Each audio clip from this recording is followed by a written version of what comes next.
దిలీప్ మహారాజుకి వశిష్ఠ మహర్షి మాఘమాస వ్రత మహత్యాన్ని వివరిస్తూ ఇలా ఇంకొక ఇతిహాసాన్ని చెబుతున్నాడు. రాజా, ఈ మాఘమాస వ్రతం చేసిన వారిని మాత్రమే కాక అతని వంశంలోని 7 తరాల పూర్వుల్ని కూడా తరింపజేస్తుంది. ఈ వ్రతంలో అంత ప్రభావం ఉన్నది. దానికి సంబంధించి ఒక కథ చెబుతాను, విను. శాంతాకారం భుజగశయనం పద్మనాభం సురేశం. పూర్వం గోదావరి తీరంలో ఒక మహాపండితుడైన బ్రాహ్మణుడు ఉండేవాడు. అతని పేరు సుశీలుడు. పేరుకు తగ్గట్టుగానే అతడు మంచి నడవడిక కలిగి నిత్యం జపతపాదులు, వేదాధ్యయనం, అగ్నిహోత్రం అన్నీ యథావిధిగా చేసుకుంటూ ప్రజలందరి చేత గౌరవించబడుతూ ఉండేవాడు. అతడు ఒకనాడు దూరాన ఉన్న బంధువుల ఊరికి ప్రయాణం చేస్తూ అడవిలో దారి తప్పి దిక్కు తెలియక చాలా భయపడ్డాడు. దారి కోసం వెతుకుతూ ఉంటే అడవిలో ఒక వింతైన చెట్టు కనిపించింది. అది ఒక రాక్షస వృక్షం. ఆ రాక్షస రూపానికి కాళ్ళు చండ్ర చెట్టు మొదల్లా ఉన్నాయి. పైభాగమంతా వికృతమైన రాక్షసాకారం ఉంది.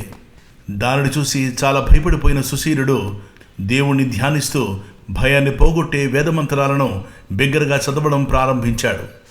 కొంతసేపైన తర్వాత ఆ చెట్టులో నుంచి మాటలు వినిపించాయి. ఈ విధంగా: అయ్యా బ్రాహ్మణోత్తమ, నన్ను చూసి భయపడకు, నేను నిన్నేమీ చేసే స్థితిలో లేను అని అంది. వెంటనే సుశీలుడు స్థిమితపడి, ఓయి, ఎవరు నువ్వు ఈ రూపంలో ఉండడానికి కారణమేమిటి, వివరంగా చెప్పు అని అడిగాడు. అప్పుడు ఆ రాక్షసుడు, విప్రోత్తమ, నేను 7 జన్మలకు పూర్వం నీలాగే మానవుడిగా ఉండేవాణ్ణి. నీ గోకర్ణ నక్షత్రం దగ్గర మధువ్రజం అనే గ్రామానికి నేను గ్రామాధికారిగా ఉండేవాణ్ణి. అందరి తగువులు తీర్చవలసిన నేను అందరి మధ్య తగువులు పెట్టి వారి మధ్య పొత్తు కుదిర్చేవాళ్ల వచ్చి ఇటు అటు కూడా ధనాన్ని గుంజుకునేవాణ్ణి. అబద్ధపు సాక్ష్యాలు చెప్పేవాణ్ణి. అందరికీ ఉపకారం చేస్తానని చెప్పి ఎవ్వరికీ ఏమీ చేసేవాణ్ణి కాదు. వడ్డీ వ్యాపారం చేసేవాణ్ణి. వడ్డీకి వడ్డీలు పెంచి వసూలు చేసేవాణ్ణి. అన్నమాట ప్రకారం ఎప్పుడూ నడుచుకునేవాణ్ణి కాదు. ఇంకా స్నానాలు, జపాలు, వ్రతాలు, దానాలు, ధర్మాలు లాంటివి నా ఇంట్లో వినబడడానికి వీలు లేదు. ఇంట్లో దేవతార్చన ఎప్పుడూ లేదు. ఇలా పరమ దుర్మార్గుడిగా చాలా కాలం బ్రతికి చివరికి రోగగ్రస్తున్నై మరణించాను. యమధర్మరాజు నన్ను నరకల్లో పడవేసి బాధించమని ఆజ్ఞాపించాడు. యమభటులు నన్ను చెప్పలేనని బాధలు పెట్టారు. ఆ తర్వాత కుక్క, గాడిద మొదలైన ఎన్నో నికృష్టమైన జన్మలు ఎత్తాను. ఇప్పుడు చూడు, నా కాళ్ళు చండ్ర చెట్టు మొదల్లాగా ఉన్నాయి. దాని కొమ్మలకున్న ముళ్ళు గాలికి కదిలి గుచ్చుకుంటున్నాయి. పారిపోలేను, బాధపడలేను. ఇలాంటి స్థితిలో ఉన్నాను. పుణ్యాత్ముడివైన నిన్ను చూడగానే నాకు పూర్వజన్మ స్మృతి కలిగింది. ఎలాగైనా నన్ను దయదలిచి రక్షించు అని దీనంగా ప్రార్థించాడు. సుశీలుడు ఆ రాక్షసుని పరిస్థితి చూసి చాలా విచారించాడు. ఎలాగైనా అతనిని ఈ దురవస్థ నుంచి విముక్తిని చేయాలని ఆలోచించి ఇక్కడికి దగ్గరలో చెరువు గాని సెలయేరు గాని ఉందా అని అడిగాడు. రాక్షసుడు, అయ్యా, ఇక్కడి నుంచి 10 మైళ్ళ దూరం వరకు నీటి సదుపాయం లేదు అన్నాడు. అయితే నీకు సంతానం ఉందా? నీ సంతతి వారు ఎవరైనా జీవించి ఉన్నారా అని అడిగాడు సుశీలుడు. దానికి రాక్షసుడు, అయ్యా, నాకు 4 కుమారులు. వారు నాకంటే 10 ఆకులు ఎక్కువ చదివి పరమ దుర్మార్గులై బ్రతికి కాలం చేశారు.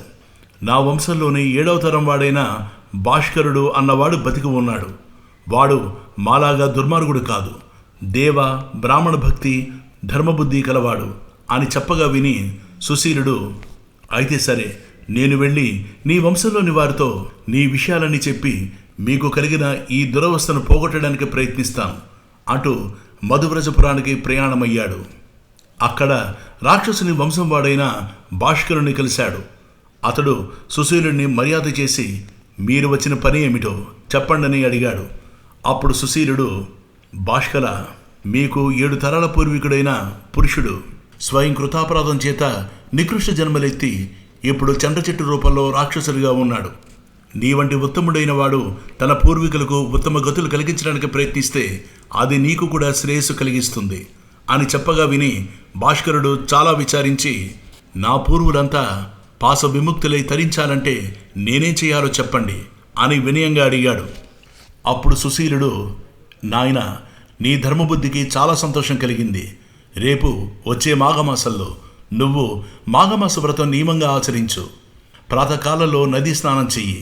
నీ పితృదేవతలకు తర్పణాలు వదులు. తర్వాత సూర్యారాధన, లక్ష్మీనారాయణ పూజ కానీ శివ పూజ కానీ చెయ్యి. బ్రాహ్మణులకు వస్త్రాలు, బంగారం, ధనం, గోదానం మొదలైన వాటిని యథాశక్తిగా చెయ్యి. విష్ణుదేవునికి లేదా శివదేవునికి ప్రీతి కలిగేటట్లు మాఘ పురాణం చదివించుకుని విను.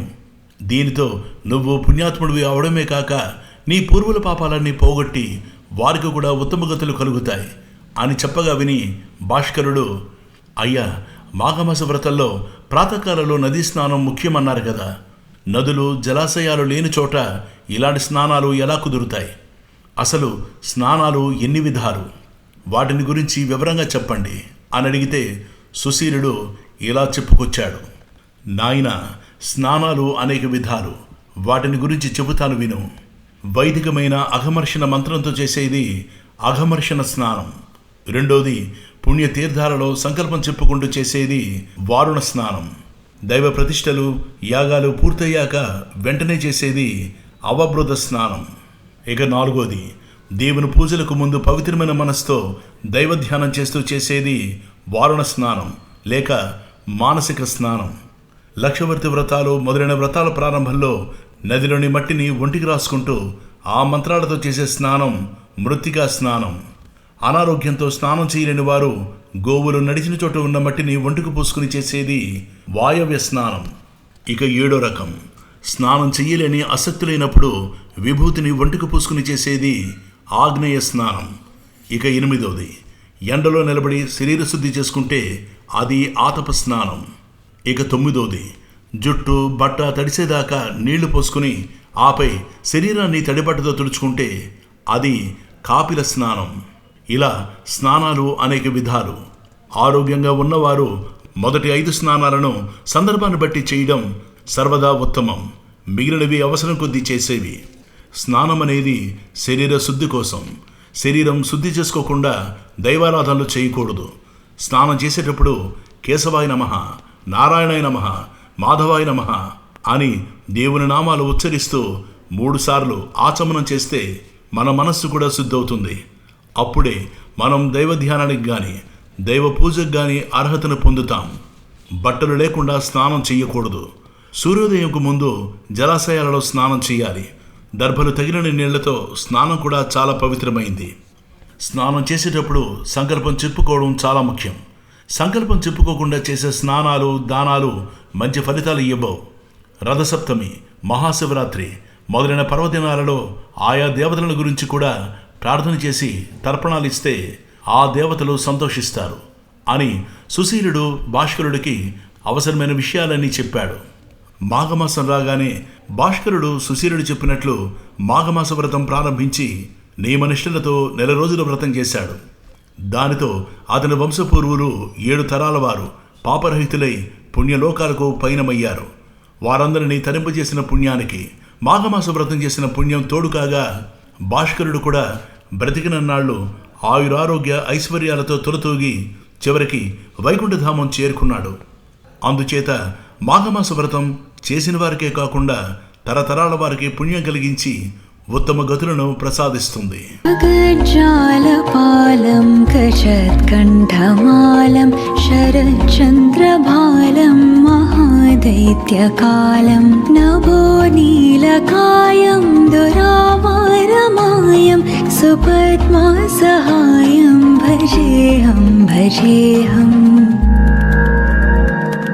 సదాంబోధివాసం గలత్పుష్పహాసం జగత్సన్నివాసం శతాదిత్యభాసం గదాచక్రశస్త్రం లసత్పీతవస్త్రం హసచారువక్త్రం భజేహం భజేహం రమాకంఠహారం శృతివ్రాతసారం జలాంతర్విహారం ధరాభారహారం చిదానందరూపం మనోజ్ఞస్వరూపం ధృతానేకరూపం భజేహం భజేహం